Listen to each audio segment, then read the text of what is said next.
Jantar മന്ദിറിൽ ക്രോക്കോൾ Janata party ഒരാഴ്ചയായിട്ട് സമരം നടത്തുകയാണ്. സോനം വാങ്ചുക് നിരാഹാര സമരം തുടങ്ങിയപ്പോൾ മുതൽ ഡൽഹിയിലെ പോലീസും സർക്കാരും അവരുടെ രീതിയിലുള്ള പ്രതിരോധങ്ങളും പ്രതിഷേധങ്ങളും അവർക്കെതിരെ തുടങ്ങി കഴിഞ്ഞു. പ്രതിഷേധം നടക്കുന്ന ഇടത്തേക്കുള്ള കുടിവെള്ള വിതരണവും ശുചിത്വ ടോയ്ലറ്റ് സൗകര്യങ്ങളും പിൻവലിച്ചുകൊണ്ട് പ്രതിഷേധക്കാർക്ക് സമ്മർദ്ദം നൽകിക്കൊണ്ടിരിക്കുകയാണ് അവർ. യഥാർത്ഥത്തിൽ സിസ്റ്റം പാറ്റകളെ പോലെ പ്രതിഷേധക്കാരെ ഇപ്പോൾ ട്രീറ്റ് ചെയ്തുകൊണ്ടേയിരിക്കുകയാണ്. ഇത്രയും കാലം അവർക്ക് ഇത്തരത്തിലുള്ള ഒരു സമ്മർദ്ദം അനുഭവിക്കേണ്ടി വരാതിരുന്നത് സർക്കാർ ഒരു സേഫ്റ്റി വാൽവായിട്ടാണ് കാണുന്നത് എന്ന് പലരും പറഞ്ഞിരുന്നത് കൊണ്ടാണ്. എന്നാൽ സോനം വാങ്ചുക് പോലെയുള്ള സെലിബ്രിറ്റികളും ഫാമേഴ്സ് യൂണിയനിലെ കർഷകരൊക്കെ അടങ്ങുന്ന സംഘവും ഈ കുട്ടികളെ സപ്പോർട്ട് ചെയ്യാൻ തുടങ്ങിയപ്പോൾ മുതൽ സർക്കാരിനെ അത് കൂടുതൽ അസ്വസ്ഥപ്പെടുത്താൻ തുടങ്ങുകയാണ്.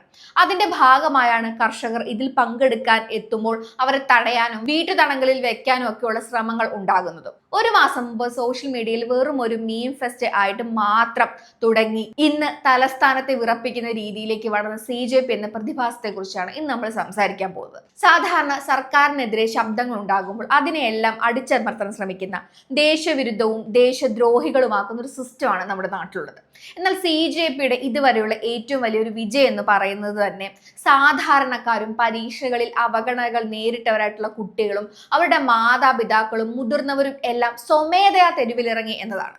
ക്രോക്കോൾ ജനതാ പാർട്ടി CJP വെറും ഒരു തമാശയായി കണ്ട് ഭരണകൂടവും പ്രധാനപ്പെട്ട മാധ്യമങ്ങളും ഒക്കെ തള്ളിക്കളഞ്ഞ ഈ വിദ്യാർത്ഥി മുന്നേറ്റം ഇന്ന് ജന്തർ മന്ദിറിൽ ചരിത്രം സൃഷ്ടിച്ചിരിക്കുകയാണ്.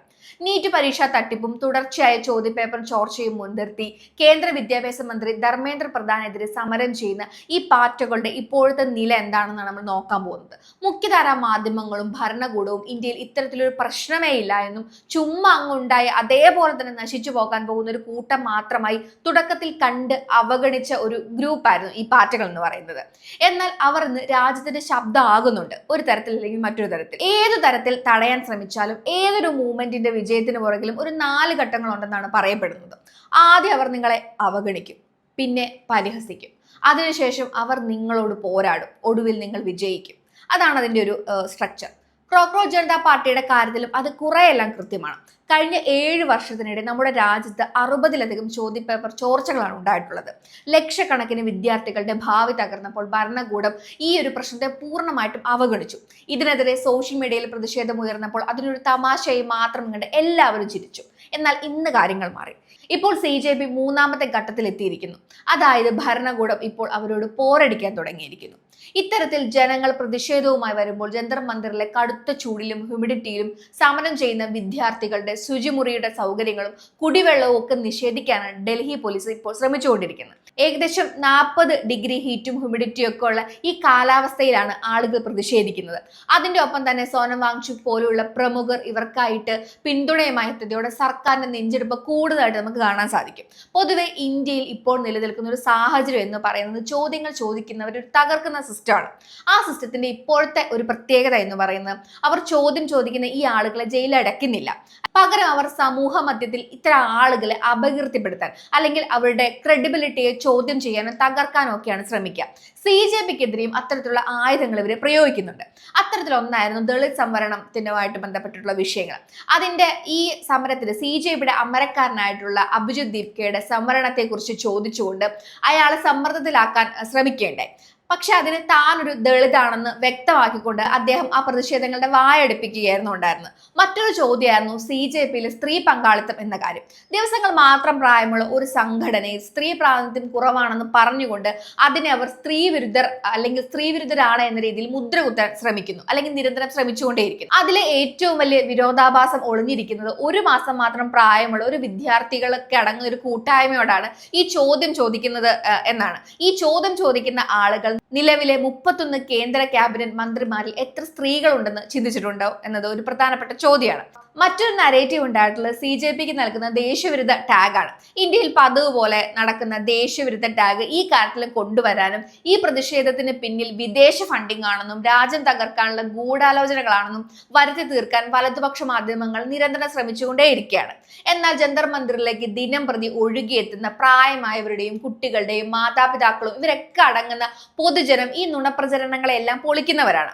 സോ കോൾഡ് സമരമുറകൾക്ക് പകരം അനേകായിരങ്ങൾ പാട്ടും ഭക്ഷണവും വ്യത്യസ്ത മതസ്ഥരെയും എല്ലാം ഉൾക്കൊള്ളിച്ചുകൊണ്ടാണ് ഈ സമരം നടത്തുന്നതെന്നും നമുക്ക് കാണാൻ സാധിക്കുന്നതാണ്. ഒരു വ്യവസ്ഥാപിതമായിട്ടുള്ള ചട്ടക്കൂടുകൾ ഇല്ലാതെ അവരിങ്ങനെ സ്വയം പ്രതിഷേധിക്കുകയാണ്. ഇത്തരത്തിലെല്ലാം CJP മുന്നേറുമ്പോഴും അവർക്കെതിരെ ചില രാഷ്ട്രീയ നിരീക്ഷകർ ഉന്നയിക്കുന്ന ഒരു പ്രധാന ആരോപണമുണ്ട്. ഒരു പരിധി വരെ ന്യായീകരിക്കാൻ പറ്റുന്ന ഒരു ആരോപണം. അത് CJP ഒരു സേഫ്റ്റി വാൽവ് ആണോ എന്നതാണ്. അവർ ചോദിക്കുന്ന ഈ ചോദ്യം സർക്കാർ മനഃപൂർവ്വം ഈ വിഷയത്തിൽ പ്രതിപക്ഷ പാർട്ടികളായിട്ടുള്ള കോൺഗ്രസിനും ആം ആദ്മി പാർട്ടിക്കും കിട്ടേണ്ട ക്രെഡിറ്റ് കിട്ടാതിരിക്കാൻ ഈ സമരത്തെ ഇങ്ങനെ അനുവദിച്ചു കൊടുക്കുകയാണോ എന്നതാണ്. അതിന് കാരണം സാധാരണയായി കോൺഗ്രസ് പ്രവർത്തകർ സമരം ചെയ്യുമ്പോൾ വലിയ ലാത്തി ചാർജുകൾ നടത്തുന്ന പോലീസ് CJPയോട് കുറച്ചുകൂടി മൃദുവായി പെരുമാറുന്നത് ഈ സേഫ്റ്റി വാൽവ് തിയറി പ്രകാരമാണ് എന്നൊരു കരുതൽ അവർക്ക് ഉള്ളതുകൊണ്ടാണ്. അതായത് യുവാക്കളുടെ ഉള്ളിലെ ദേഷ്യം വരഞ്ഞു മുറുക്കി വലിയൊരു ബ്ലാസ്റ്റായി മാറാതിരിക്കാൻ അവരെ ഒരു തമാശ രൂപേണയുള്ള സംഘടനയിലൂടെ പ്രതിഷേധിക്കാൻ അനുവദിക്കുക എന്നൊരു രീതി. ഈ ഫോർമുലയിലാണ് പണ്ട് ബ്രിട്ടീഷുകാർ ഇന്ത്യൻ നാഷണൽ കോൺഗ്രസിന് അനുമതി നൽകിയിരുന്നുള്ള ഭാഷയുണ്ട്. എന്നാൽ അവിടെ ഓർക്കേണ്ട മറ്റൊരു കാര്യം എന്ന് പറയുന്നത് ആ സേഫ്റ്റി വാൽ കോൺഗ്രസ് തന്നെയാണ് പിന്നീട് ബ്രിട്ടീഷുകാരെ ഇന്ത്യയിൽ നിന്ന് ഓടിച്ചത് എന്നതാണ്. അതുകൊണ്ട് തന്നെ ഈ പാറ്റകൾ എപ്പോൾ വേണമെങ്കിലും വലിയൊരു വിപ്ലവമായി മാറാനുള്ള സാധ്യതയും നിലനിൽക്കുന്നുണ്ട്. കാര്യങ്ങൾ മുന്നോട്ട് പോകുമ്പോൾ CJP മുന്നോട്ട് വെച്ച ചില ആവശ്യങ്ങൾ നടക്കുമോ ഇല്ലയോ എന്നതാണ് അവരുടെ വിജയത്തെ കുറിക്കുന്നത്. അതിൽ തന്നെ ഈ സമരത്തിന്റെ പ്രധാന ആവശ്യം എന്ന് പറയുന്നത് വിദ്യാഭ്യാസ മന്ത്രി ധർമ്മേന്ദ്ര പ്രധാന്റെ രാജിയാണ്. 17 വിദ്യാർത്ഥികളാണ് ചോദ്യപേപ്പർ ചോർച്ചയിലെ മാനസിക വിഷമം മൂലം ജീവനൊടുക്കിയത്. ഒരു ജനാധിപത്യ രാജ്യത്ത് അങ്ങനെ സംഭവിക്കാൻ പാടുള്ളതല്ല. സാധാരണക്കാരായിട്ടുള്ള മാതാപിതാക്കൾ അവരുടെ കുടുംബം വിറ്റിട്ടാണ് കുട്ടികളെ പഠിപ്പിക്കുന്നത്. എന്നിട്ടും പരീക്ഷാ ദിവസം തന്നെ ചോദ്യപേപ്പർ ചോരുന്നു. എന്നാൽ കഴിഞ്ഞ 12 വർഷത്തെ BJPയുടെ ചരിത്രം നമ്മൾ പരിശോധിച്ച് നോക്കുകയാണെങ്കിൽ വ്യക്തമാകുന്ന ഒരു കാര്യം എന്ന് പറയുന്നത് പൊതുജനങ്ങളുടെ സമ്മർദ്ദം മൂലം NDA സർക്കാരിന്റെ ഒരു മന്ത്രിയും ഇതുവരെ രാജിവെപ്പിച്ചിട്ടില്ല എന്നതാണ്. മാറ്റങ്ങൾ പ്രധാനമന്ത്രിയുടെ തീരുമാനപ്രകാരം മാത്രമേ നടക്കുകയുള്ളൂ. അതുകൊണ്ട് തന്നെ ഈ പ്രധാൻ രാജിവെക്കാനുള്ള സാധ്യത വളരെ കുറവാണ്. പക്ഷേ അതുകൊണ്ട് ഈ സമരം പരാജയപ്പെട്ടു നമുക്ക് പറയാനാകില്ല. ഒരു പരിധി വരെയുള്ള CJPയുടെ ഏറ്റവും വലിയ വിജയം എന്ന് പറയുന്നത് സോഷ്യൽ മീഡിയ മീമുകളിൽ കണ്ടിട്ടുള്ള കാര്യങ്ങൾ തെരുവുകളിൽ യാഥാർത്ഥ്യമാക്കി മാറ്റി എന്നതാണ്. ഡൽഹിയിലെ 40 ഡിഗ്രി ചൂടിൽ പാട്ടുപാടിയും ഡാൻസ് കളിച്ചും കവിത ചൊല്ലിയുമാണ് ഈ ആളുകൾ പ്രതിഷേധിക്കുന്നത്. പ്രതിഷേധിക്കാൻ ഒരു സിലബസും ഇല്ലാതെ തികച്ചും ഓർഗാനിക് ആയ ഒരു ജനകീയ സമരമാണ് അവർ നയിക്കുന്നത്. നമ്മുടെ രാജ്യത്ത് ചോദ്യങ്ങൾ ചോദിക്കുന്നത് ഭരണഘടനാപരമായിട്ടുള്ള അവകാശമാണെന്ന് ഒരു പരിധി വരെ അത് മറന്നുപോയിട്ടുള്ള യുവതലമുറയെ പഠിപ്പിക്കാൻ ഈ പാറ്റകൾക്ക് കഴിഞ്ഞിട്ടുണ്ട്. സിസ്റ്റത്തെ ചോദ്യം ചെയ്താൽ സിസ്റ്റം നമ്മളെ പാറ്റകളെ പോലെ ചവിട്ടിമെതിക്കാൻ നോക്കിയേക്കാം. പക്ഷേ ആണവ ആക്രമണത്തെ പോലും അതിജീവിക്കാൻ കഴിവുള്ളവരാണ് പാറ്റകളെന്ന് അവർ നമ്മളെ ഓർമ്മിപ്പിക്കുന്നുണ്ട്. ഇന്ത്യൻ രാഷ്ട്രീയത്തിലെ പാറ്റകളുടെ ഭാവിയും യുവതയുടെ ഭാവിയും വരും കാലങ്ങളിൽ എങ്ങനെയാകുമെന്ന് കാത്തിരുന്ന് കാണാം.